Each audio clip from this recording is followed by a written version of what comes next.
오늘 요한일서 4장 말씀 설교 제목은 하나님께 속한 사람입니다. 제가 몇 가지 질문을 한번 드릴까요? 여러분 지금 어디에 거주하고 계십니까? 어디에서 또 어떤 모습으로 살고 계세요? 혹시 여러분 고향은 어디십니까? 본 적은 어디이십니까? 혹시 아직까지도 고향에 태어났을 때 그 집에서 살고 계시는 분은 아마 거의 없지 않을까 싶은데요. 저희 둘째가 캐나다에서 태어났어요. 그곳 국적을 갖고 있었고 한국에 올 때 캐나다 여권을 만들어서 왔습니다.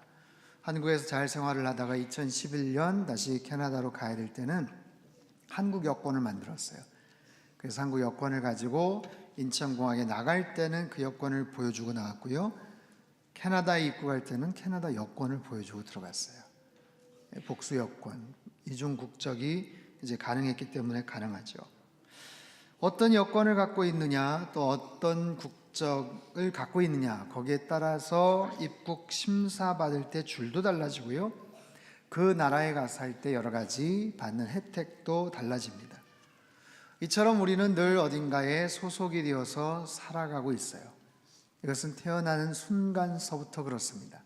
어느 나라에 태어났느냐, 어느 지역에 태어났느냐, 어떤 유아기, 유년기를 거쳤느냐, 또 그 과정을 통해서 청소년기, 또 성인이 되고 장년이 되는 동안 수없이 많은 여러 곳에 소속이 되어서 살아가요. 집 주소가 바뀌게 되고요, 수없이 많은 학교가 바뀌게 되고요, 직장과 회사가 바뀌게 됩니다. 남자분들의 경우 군대에 가면 어디로 자대 배치를 받는지, 발령이 나는지 초유의 관심사이죠. 지난 2005년 호주제가 폐지되기 전에는 여성들은 결혼을 하면 호주가 아버지에게서 남편으로 바뀌었던 그런 시대도 있었습니다. 오늘날 미국의 경우는요, 여성들이 평생 사용했던 그 성을 결혼을 하면 남편의 성을 따라서 그렇게 불리워지기도 하죠. 자기 부모님, 자기가 어렸을 때부터 지켜왔던 그 성이 아니라 이제 남편의 가족, 남편의 성을 따라 불리워집니다. 이처럼 내가 어디에 속해서 살아가느냐 하는 것은 굉장히 중요한 의미가 있어요. 거기에 따른 혜택, 그리고 거기에 따른 책임과 역할들이 있다라는 것이죠. 자, 오늘 설교의 제목은 하나님께 속한 사람입니다. 어딘가에 속했다. 여기 담긴 영적인 의미들을 우리가 살펴볼 수 있는데요. 첫 번째로 이 속하다라는 말은 어떤 출처, 어떤 근원을 의미하는 뜻을 갖고 있어요. 1절 말씀을 우리 같이 한번 읽겠습니다. 시작. 사랑하는 자들아, 영을 다 믿지 말고 오직 영들이 하나님께 속하였나 분별하라. 많은 거짓 선지자가 세상에 나왔음이라. 자, 여기서의 속하다라는 단어, 헬라 단어 에크라는 이 전치사예요. 영어의 from이라는 단어입니다. 어디로부터 어떤 동작, 어떤 행동을 나타내는 출처와 근원을 의미하는 그런 단어죠. 하나님께 속하였나 분별하라. 하나님으로부터 왔는지를 분별해봐라 라는 뜻이에요. 오늘 이 시대에 살아가는 현대인들이 꼭 필요한 게 분별력인 것 같아요. 너무나도 많은 정보가 넘쳐나고요, 그리고 굉장히 빠르게 바쁘게 분주하게 살아갑니다. 그런 상황 속에서 아주 짧은 순간에 정확한 판단력이 필요할 때가 굉장히 많아요. 무엇이 옳고 그른지, 무엇이 나에게 유리하고 불리한지, 여러 가지 그런 상황들이 있습니다. 진실과 거짓, 선함과 악함, 그리고 사실과 허구, 꾸며진 것들을 말해요. 분명히 사실과 진실이 아님에도 불구하고 그것을 어떻게 해석하느냐, 어떻게 포장하느냐, 어떻게 전달하느냐에 따라서 우리는 거짓된 정보를 잘못 인식할 수가 있어요. 기술이 발달하다 보니까 음향이나 영상으로 거짓으로 꾸밀 수가 있죠. 그 결과 누군가 악한 마음을 가지고 나쁜 의도를 가지고 누군가를 조정을 하거나 얼마든지 속일 수도 있는, 피해를 끼칠 수 있는 그런 시대입니다. 특별히 영적인 부분에서 우리는 굉장히 조심해야 돼요. 지난 2014년 딱 이맘때 정도인데요, 홍모여 전도사가 12월 달에 한국에 전쟁 난다 해가지고 굉장히 시끄럽게 다니면서 강연도 하고 또 많은 이야기를 했던 적이 있어요. 12월 한국 전쟁설. 그래서 그 이야기를 들은 사람들이 불안에 떱니다. 그게 뭐 무슨 근거로 저럴까? 자기가 환상을 봤다는 거예요. 기도해 봤더니 그렇게 얘기해 주시더라는 거예요. 근데 정말 그 말에 솔깃했던 사람들이 회사를 그만두고요, 집을 정리하고요, 이민을 가고 피난을 떠난 사람도 있었어요. 미국으로, 태국으로, 캄보디아로 피난을 떠났습니다. 그래서 그 뉴스거리가 방송을 통해서도 보도가 됐고, 거기에 대해서 그 이후 그 사람들 어디로 피신했고 또 그 이후에는 어떻게 살아가나 그렇게 관심을 가진 적이 있었어요. 최근에 영국의 한 예언가가 2018년 새해를 예언을 했습니다. 이 사람 미국의 트럼프가 대통령 된다고 예언을 했던 사람이라고 하는데, 올해 연말이나 내년 초에 북한의 김정은 정권이 쿠데타 발생으로 무너진다, 이런 예언을 했다는 거예요. 그래서 많은 사람들이 관심을 갖고 있습니다. 이참에 저도 예언을 하나 한번 하려고 합니다. 100년 후에 여기 계신 분들은 틀림없이 이 세상 사람들이 아닐 거예요. 과학과 기술이 발달해서 저기 보이는 어린 애기들도 있는데 100년이 조금 자신이 없네요. 한 200년이라고 합시다. 200년. 네, 틀림없이 200년. 여러분, 잘못된 예언을 하거나 엉뚱한 이야기를 하는 사람들이 있어요. 때로는 몰라서, 무지해서, 실수로 뭐 맞아도 좋고 틀려도 좋고, 뭐 맞아도 그만 틀려도 그만, 뭐 이런 이야기들도 있겠지만, 더러는 악한 의도를 가지고 누군가를 속이려고 하는 그런 사람들. 그래서 분별하라. 오늘 보면 마지막에서도 진리의 영과 미혹의 영에 대해서 말씀하시지만 우리는 분별할 수 있어야 돼요. 그럼 어떻게 분별할 수 있는가? 우리가 신앙생활을 하면서 어떤 분별력을 가져야 되는가? 의외로 쉬운 부분이 있습니다. 하나는 영적인 측면이고 하나는 상식적인 측면이에요. 우리가 믿는 신앙의 기반에서 살아계신 그 하나님, 영적인 그런 놀라운 믿음의 근거에서 우리가 살펴볼 수도 있지만, 한편으로는 굉장히 상식적이고 합리적인 측면에서 볼 수 있어요. 왜냐하면 하나님은 질서의 하나님, 평화의 하나님이시기 때문에 그래요. 우리의 믿음과 상식적인 근거를 가지고도 무엇이 틀렸겠다, 무엇이 맞는 얘기겠다, 야 저거는 좀 이상하다라고 생각되는 부분이 있다라는 거예요. 집총을 거부하고 수혈을 거부하는 종교가 있습니다. 그래서 그들은 군대 가는 대신에 그냥 감옥에 가요. 아이가 수혈을 받으면 살 수 있는데 끝까지 수혈을 거부해서 죽게 내버려 둡니다. 그건 상식적이지 않죠. 나라를, 민족을, 이 사회를, 자녀를, 직장 생활을 못하게 한다, 어렵게 한다, 죽게 한다, 정상적인 생활을 못하게 한다. 이건 상식적이지 않아요. 영적이지도 않고 그런 교리와 엉뚱한 주장들이 있더라라는 거예요. 자, 오늘 본문에서는 그러면 그런 영들을 어떻게 분별할 수 있을까? 아주 중요한 기준을 말씀해 주고 계셔요. 2절과 3절 말씀 같이 한번 읽겠습니다. 시작.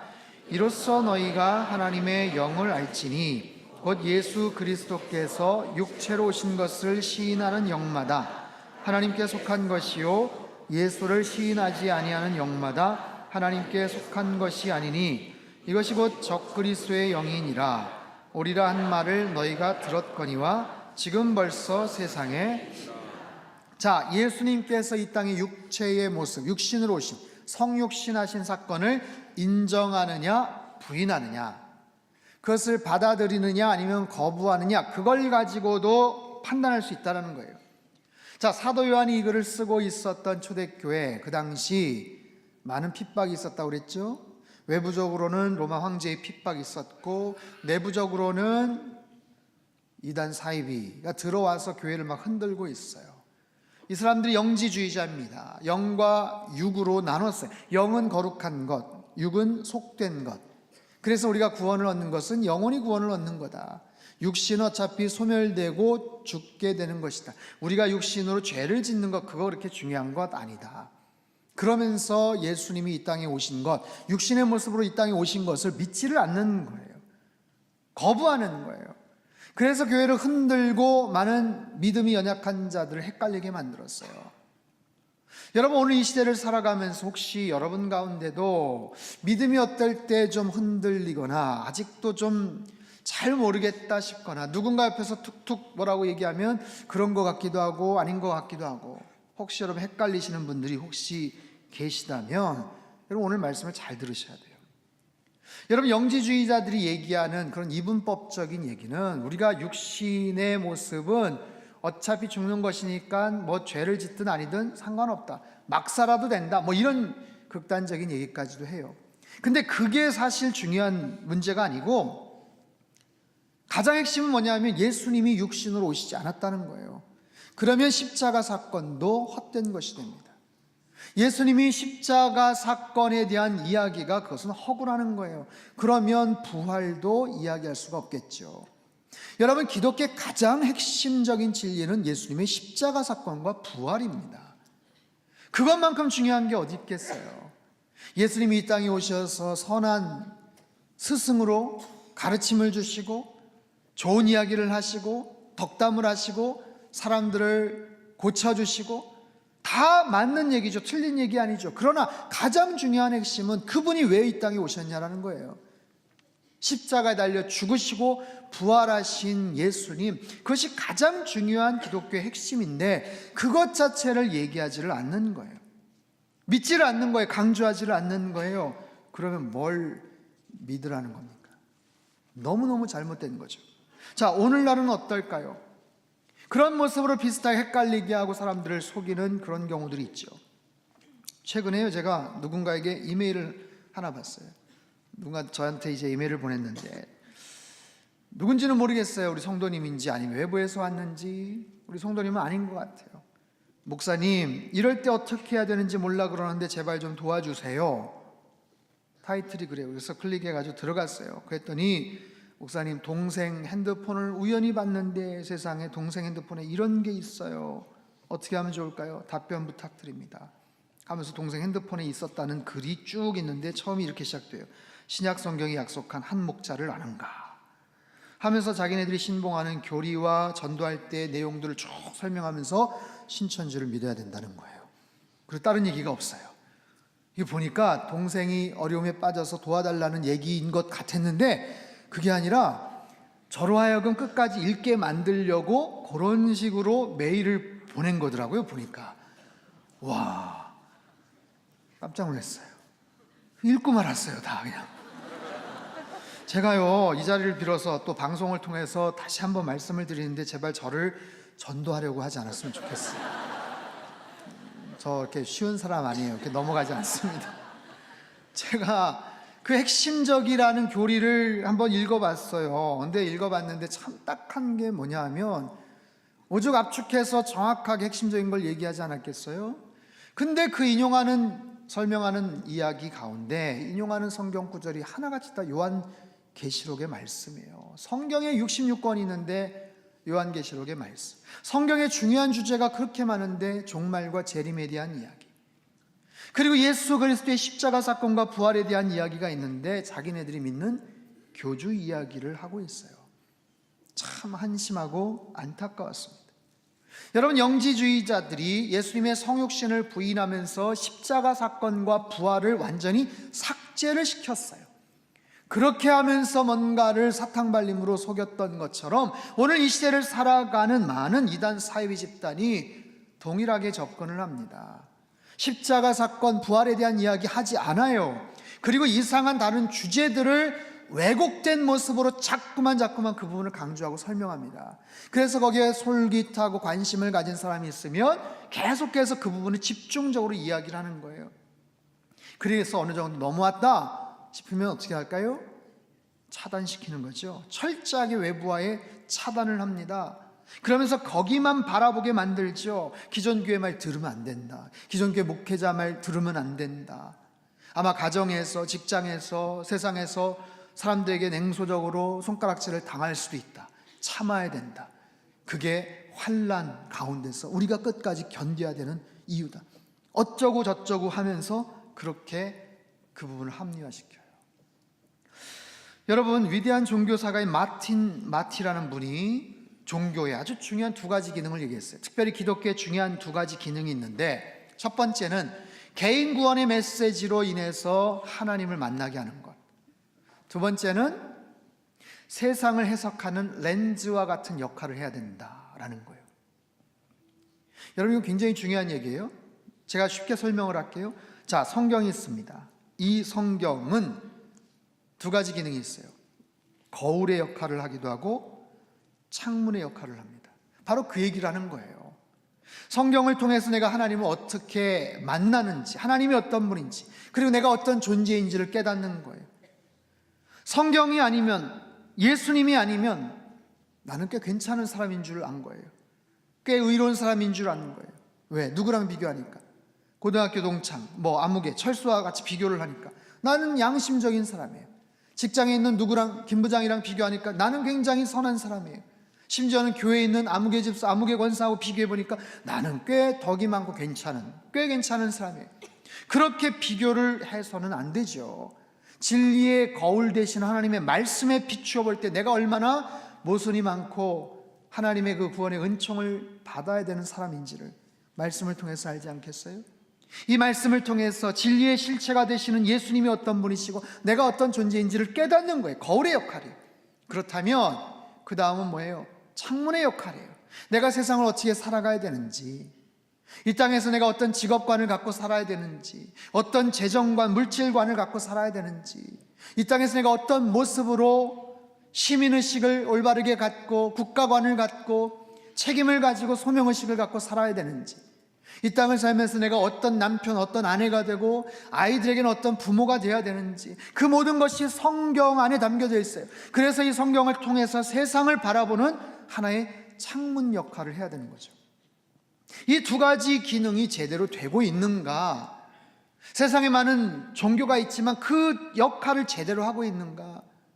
여러분, 교회 안에서 이런 메시지가 선포가 되는가? 이게 굉장히 중요한 부분이에요. 근데 이런 성경의 내용을 말하지도 않고, 십자가 사건에 대해서 언급도 안 하고, 부활의 능력에 대해서 언급도 안 하고, 장차 무슨 목자가 오시니까 그 목자를 믿어야 영생을 얻는다더라. 여러분, 왜 새로운 목자가 필요하고 새로운 목자를 이야기합니까? 이미 예수 그리스도께서 이 땅에 오셨잖아요. 예수님께서 이미 십자가에 달려 죽으시고 우리의 모든 죄를 다 사해 주셨잖아요. 그분에게 집중을 하고 그분을 믿고 그분을 따라야죠. 근데 말도 안 되는 이야기들에 사람들이 현혹이 되고 거기에 미혹이 되는 거예요.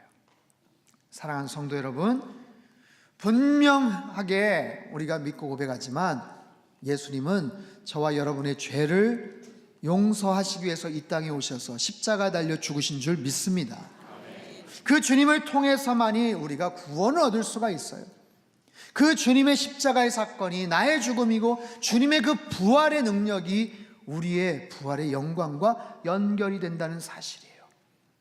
그래서 우리는 어떻게 살아요? 이 땅에서 내가 죄 용서 받았으니까 아무렇게나 죄 지으면서 살아도 언제든지 용서받고 구원받는다?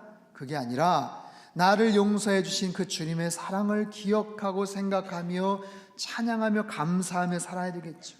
우리의 삶 속에서도 건전하고 건강한 그런 신앙인으로서 살아가는 거예요. 여러분 주변에 누군가 영적인 이야기, 하나님에 대한 이야기, 심지어는 성경에 대한 이야기를 하는데 이상한 모습으로 만약에 얘기를 한다, 분명하게 여러분 구분해낼 수 있어야 돼요. 이 이야기가 하나님께 속한 이야기인지 아니면 거짓의 영인지 그렇게 잘 분별하실 수 있기를 주님의 이름으로 축복합니다. 두 번째로 하나님께 속한 사람이 속하다라는 말의 의미는요, 소속되었다라는 뜻이에요. 어디에 속해 있다, 소속되었다. 4절 말씀을 우리 같이 한번 읽겠습니다. 4절 말씀 시작. 자녀들아 너희는 하나님께 속하였고 또 그들을 이기었나니. 아멘. 이는 너희 안에 계신 이가 세상에 있는 자보다 크심이라. 내가 하나님께 속해 있어요. 그분이 내 안에 계셔요. 여러분, 우리는 살아가면서 크고 작은 염려, 근심, 걱정이 있습니다. 하지만 두려워하지 마십시오. 내 안에 계신 분이 세상에 있는 그 어떤 존재보다도 분명히 크다는 사실을 여러분 기억하시기를 바랍니다. 그 하나님은 강하신 분이세요. 크고 위대하신 하나님이십니다. 여러분, 세상에 힘 있는 사람들, 권력 있는 사람들, 그것도 압도적인 능력을 가진 세상에 권력자들이 있어요. 지난주에 한미 정상회담이 있었죠. 미국의 트럼프 대통령이 방문을 했습니다. 일본, 대한민국, 중국 최고 지도자들을 만났어요. 트럼프 대통령이 한국에 와서 타고 다녔던 자동차를 여러분 보셨나요? 그 자동차는 로켓포의 공격에도 끄떡이 없는 캐딜락 리무진 자동차예요. 가격은 한 17억 정도 한다고 합니다. 차 문의 두께가 30cm예요. 차 유리창만도 13cm 정도 됩니다. 무게는요 약 7톤에서 8톤 정도 되는 어마무시한 그 차를 미국에서 가지고 왔어요. 수송기에 실어가지고 가지고 와서 대한민국에서 잠시지만 타고 다녔어요. 이게 최고 권력자가 누릴 수 있는 권한이고 어떤 힘이겠죠. 북한의 미사일과 핵실험으로 전 세계에서 가장 긴장이 되고 있고 위험할 수도 있는 한반도와 이 동북아에서 보라는 듯이 아무렇지도 않게 당당하게 최고 통치자들을 만나면서 할 소리 다 했어요. 이게 세상의 권력자, 여러분 힘과 권세가 얼마나 대단해요?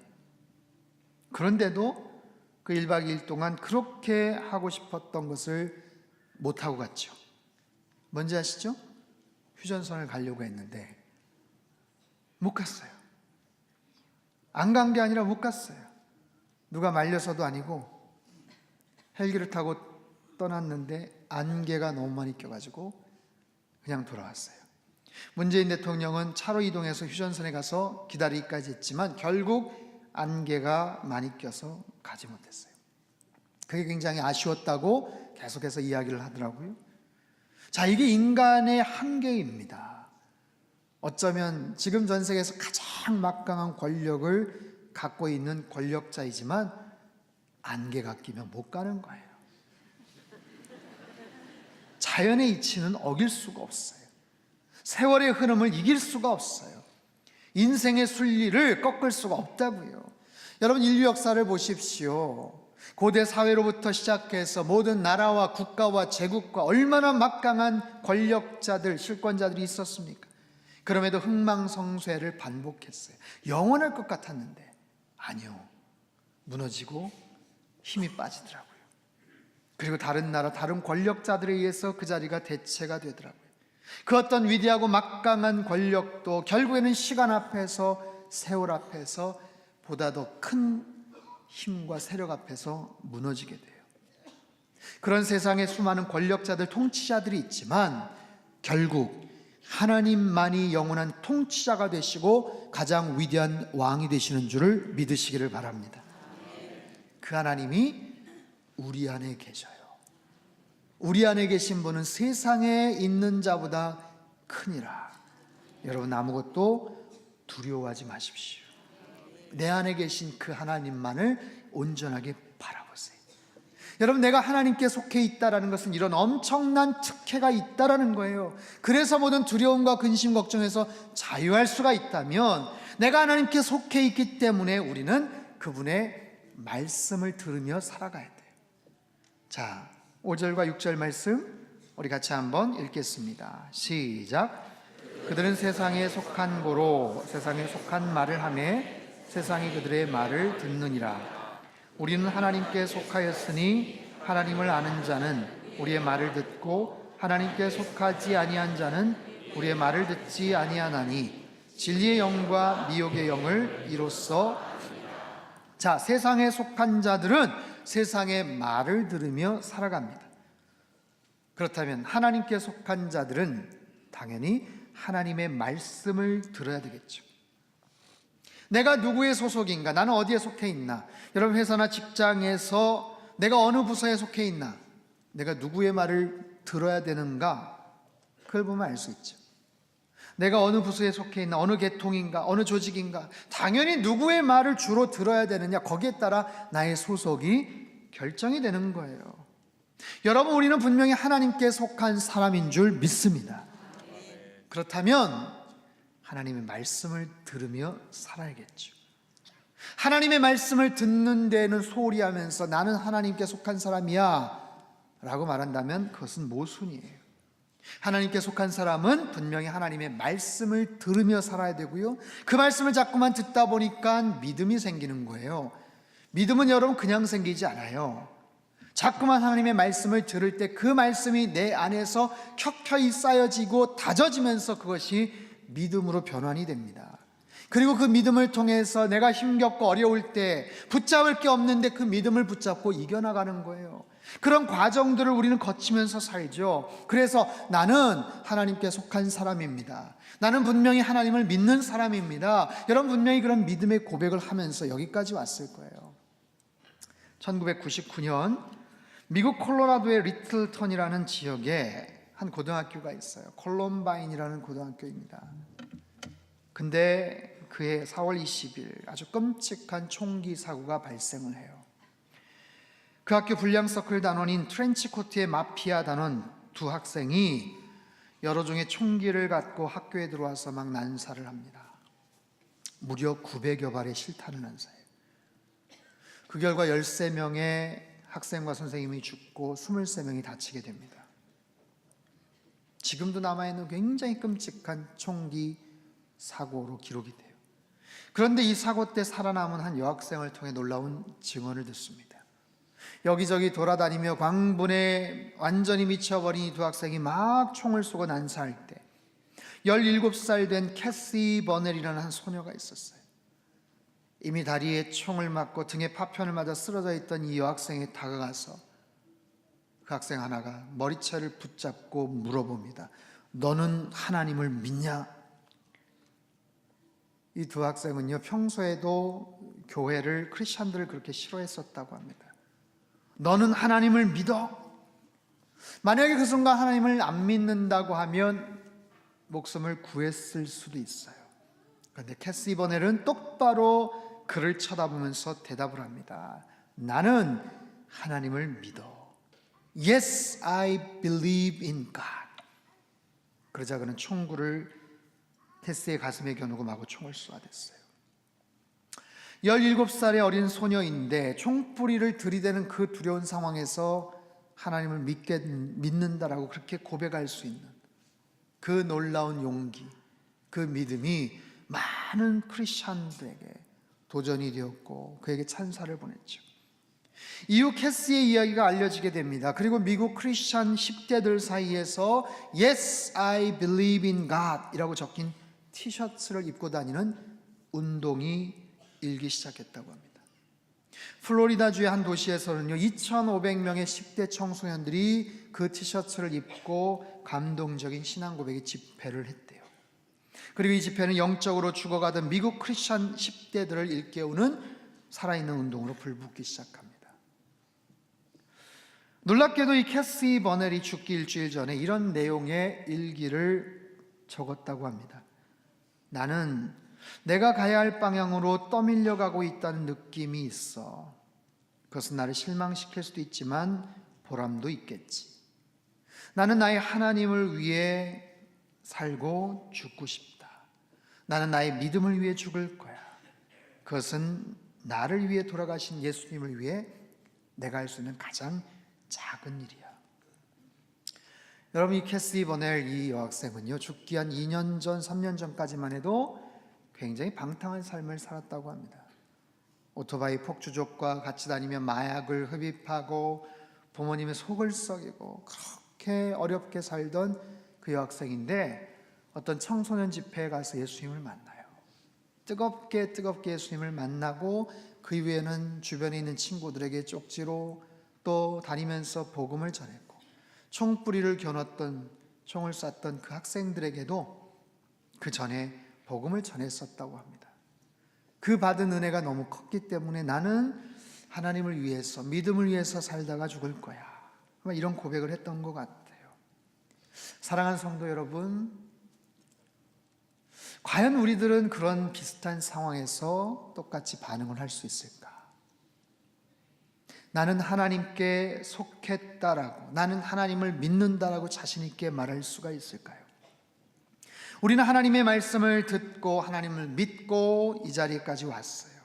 하나님께 속한 사람으로. 그런데 그런 위기의 순간, 이 여학생처럼 목숨까지는 아니라고 해도 때로는 금전적인 손해가 있거나 출세에 어려움을 겪을 수 있거나 아니면은 인간관계에 방해가 되고 불이익을 당할 수도 있는 그런 상황에서 이 캐시 버넬처럼, 저는 하나님을 믿는 사람이에요, 저는 예수님을 믿는 사람이에요, 나는 하나님께 속해 있어요 라고 당당하게 말할 수가 있을까요? 사랑하는 성도 여러분, 제가 설교 서두에 질문을 드렸어요. 어디에서 태어나셨고 고향은 어디고 지금 어디에 거주하시는지. 또 다른 질문을 드려보겠습니다. 여러분은 앞으로 어디에서 사시게 됩니까? 여러분이 앞으로 살아갈 곳은 어디인가요? 지금 현재 그 주소, 지금 현재 있는 그 장소가 아니라 1년 후, 5년 후가 아니라 정말 100년 후, 200년 후, 아니면 내가 죽고 나서 어디에 가서 살게 될 것인가? 하나님께 속한 사람, 이 말은 바꿔 말하면 하늘에 속한 사람이라고 말할 수도 있겠죠. 저와 여러분 모두는 하늘에 속한 사람인 줄 믿습니다. 지금까지 살아오면서 수없이 많은 이사를 했고 많은 거주지를, 주소를 옮겨왔지만 우리가 마지막으로 가야 될 영원한 종착지, 저 천국 하늘나라.